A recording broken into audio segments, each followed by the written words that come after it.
আসসালামু আলাইকুম। আমি আপনাদের মাঝে আরেকটা নতুন ভিডিও নিয়ে আসলাম। আপনারা যারা মুরগির খামারি তারা কিভাবে মুরগিকে অল্প দামে ভালো পুষ্টিকর খাবার খাওয়াতে পারবেন। যেহেতু ফিডের দাম অনেক বেশি। এজন্য আমি কি করছি আপনাদের জন্য একটা ভালো ভিডিও নিয়ে আসছি যে কিভাবে মুরগির খাবার কম দামে বানানো যায়। এখানে আমি ভুট্টা দিয়েছি, তারপর গম দিয়েছি, তারপর চাউলের খুদ মানে ছোট চাউল যাকে বলে খুদ দিয়েছি। তারপরে দিলাম রাইস ব্রান। এখানে আমি রাইস ব্রান দিলাম, তারপরে উপরে দিলাম এই যে ভুট্টার ভুসি, তারপরে এখানে দিলাম আমি কিছু লবণ যাতে করে আমার মুরগির খাবারটা ভালো থাকে। এখানে আমি দিতেছি সয়া মিল দেওয়ার পরে আমি খাবারটা ভালো করে মিক্সড করে নিতেছি।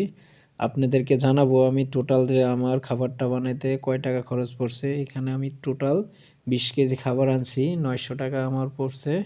পার কেজি খাবার পড়ছে 45 টাকা। তো 1 কেজি ফিটের দাম হচ্ছে 70 টাকা বা 68 টাকা। 1 কেজি ফিট কিনলে আপনার 68 টাকা খরচ হবে। এখানে যদি আপনারা এইভাবে খাবার তৈরি করে নিতে পারেন, ইনশাল্লাহ আপনাদের মুরগিগুলির জন্য ভালো একটা বেনিফিটও হবে। মুরগির খাবারও চাহিদাটা পূরণ হবে, খাবারটাও ভালো হবে।